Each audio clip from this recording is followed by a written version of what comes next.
തണ്ണീർമത്തൻ ദിനങ്ങൾ എന്ന സിനിമയിലൂടെ പ്രേക്ഷക പ്രീതി നേടിയെടുക്കുകയും പിന്നീടങ്ങോട്ട് നിരവധി ഹിറ്റ് ചിത്രങ്ങളിലൂടെ താരമായി മാറുകയും ചെയ്ത ആളാണ് നെസ്ലൻ ഗഫൂർ.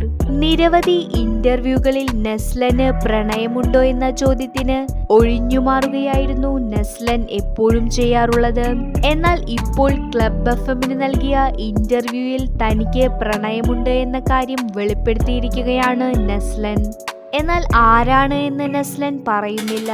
എന്നാൽ നെസ്ലന്റെ സോഷ്യൽ മീഡിയ അക്കൗണ്ടുകളിലെ പോസ്റ്റുകളിൽ നിന്ന് അത് അനാർക്കലി ആണ് എന്ന തരത്തിലുള്ള വാർത്തകളാണ് ഇപ്പോൾ വരുന്നത്. അനാർക്കലിയും സിനിമാ നടിയാണ്.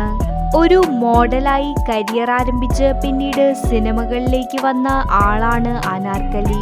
എന്നാൽ സിനിമകളിൽ അധികം തിളങ്ങാനായി അനാർക്കലിക്ക് ഇതുവരെ സാധിച്ചിട്ടില്ല. വീഡിയോ ഇഷ്ടപ്പെട്ടാൽ ലൈക്ക് ചെയ്യൂ, സബ്സ്ക്രൈബ് ചെയ്യൂ.